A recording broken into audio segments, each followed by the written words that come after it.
This is my Rolex Submariner 16610.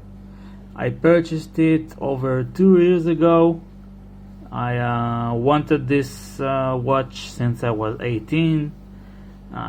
It was what you call a grail watch, and I ended up buying it after I found a good deal. I found it with a full set, with the cards, the warranty card, and all the papers, and even the original receipt, which was given when this watch was purchased in 2004. This watch is it's from 2004. It's an F serial. It has an F in its serial number. It has solid end links, no drilled lugs, and no Rolex on the rear hot. They began it, I think, sometime later. I don't know when. Anyway, so I wore this watch almost exclusively for about a year and a half. I really enjoyed it. I think it's a great watch. I think it's, I don't know if it's perfect. I mean, the looks, it's like the it's like the blueprint of almost every dive watch that I liked. This is the archetype of dive watches. Of course, we have the Blancpain 50 fathoms, yeah, and other watches, but I think that this represents, in a sense, what a dive watch should look like. Of course, without the date. The date is an added luxury. You probably know the specs of this watch. The diameter is 40 millimeters, lug to lug is 48 millimeters. It's really, in terms of size, it's really correct, it's really right. It wears very well. I put it on my wrist in a few. It's, iconic, classic. I could talk about the price and if I think that it justifies its price. Well, it doesn't. I mean, it costs, I think, around 7, 8, 7. Don't quote me on this. 7 to 8K, I think, on the used market today. Like these models, this 16610. I'm not sure that it justifies the price. I mean, it's a really good watch. But, I mean, if you look at the specs, you get an aluminum bezel, and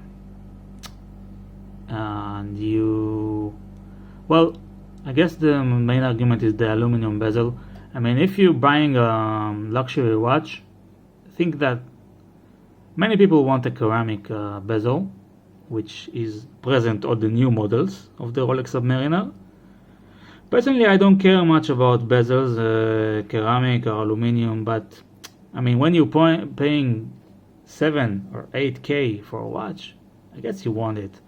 I made that decision aware of that, but I just don't like the new Submariners. I mean, they're great, but I don't like how they look, and in general, I think they're too flashy. And something about this, as I said, is more not under the radar because it's a Rolex, but I mean, it's quiet. It's more quiet. But to be honest, and this is the reason why I'm doing this video, I think I'm just bored, so I'm just doing a video.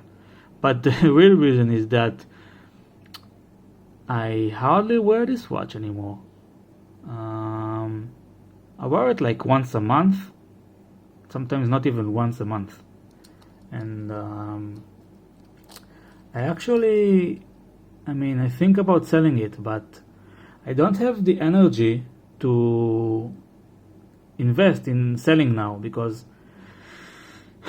I mean, I can sell it overseas, which is also a risk, and I can sell it here in Israel where I live. But Israelis are big hagglers in general, and it's something that I don't have the energy to go through, because people can give you very, very lowball offers, and sometimes you don't even understand that they're lowballers and they're lowballing. And apart from that, I'll probably miss it when it's gone. Somebody. I mean, people say that Rolex is like a stock. I mean, if I sell it now, that I will, I'll get more than what I paid for in 2018, because their value has went up. But I'm not looking for, a profit of 1 or 2K. I don't know how much exactly. Not sure that this is the profit that I will make, but it's not the profit. It's just I bought a Submariner thinking that it will be my exit watch. Exit watch being the watch that makes you stop buying watches. And well, it made me stop buying watches for a year and a half. But again, if you've been following my channel, then you have seen probably that buying watches is something that I do quite often. I want to believe that I will not buy anything now, because I am pretty content with the state of my collection at the moment, and I don't have any other watch on the crosshairs, as they say. But who knows? I don't want to commit to anything, because after I bought this Submariner, I told myself that I would probably stop buying watches now, because I have the perfect dive watch, I have the perfect watch, nobody does it better, etc., etc. And then I started buying watches again. Quick off the wrist check. I'm wearing my Willard X today on an Uncle Seiko Tropic strap. There they are, side to side. And yeah, I mean, I'm asking myself, do I justify keeping the Submariner in my collection if I don't wear it much? I mean, it's a watch that you buy to wear. You don't buy to keep it in a safe and gather dust. But thankfully, I can keep it now. But if I will ever need to sell it, I will bite my lips and deal with the hugglers and low ballers, and perhaps sell it overseas to other people. So let's put it on the wrist and see how it wears.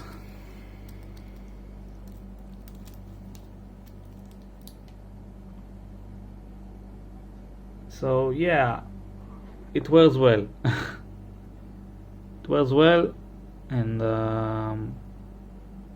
I mean,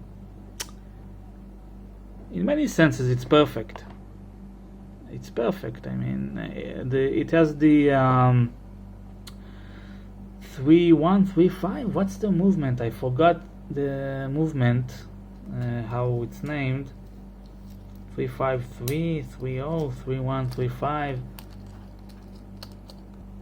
3135. Yeah. So it's very accurate. The 3135, it's a known movement for many years. It's in-house, of course. Rolex made it. And yeah, I mean, it's a good watch, but I mean, objectively, when I try to think, I mean, so everything is subjective, but thinking about, I mean, if I would buy like a ceramic ceramic Seamaster, like not the current iteration, the previous one, without the wave dial, I don't know how exactly it will lag behind, I mean specs wise, if compared to this Submariner. And I'm actually thinking about selling one of my watches, this watch, the Seamaster, Omega Seamaster 2531.80, also known as the Wave Dial Pierce Brosnan James Bond Seamaster. This is the first luxury watch that I purchased, and I have some sentimental value towards it, but the new versions, the ceramic version, is looking at me winking. I'm thinking of selling this one and using the funds to buy the ceramic one, not the new one, the one in the middle. But anyway, I mean, that ceramic Seamaster, I mean, it can be a better watch than the Submariner. I mean, if you think about it, though. Do you think that the Submariner is a better watch than the new ceramic Omega Seamaster? I would love to hear your thoughts. And before we wrap this up, let's look at the lume, of course.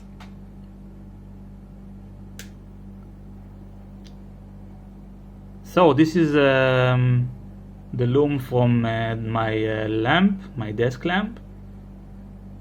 Looks pretty good. Let's light it up with a flashlight. Seamaster, Submariner, Willard X. Well, it's pretty obvious which one is the best, because you can't beat them when it comes to lume.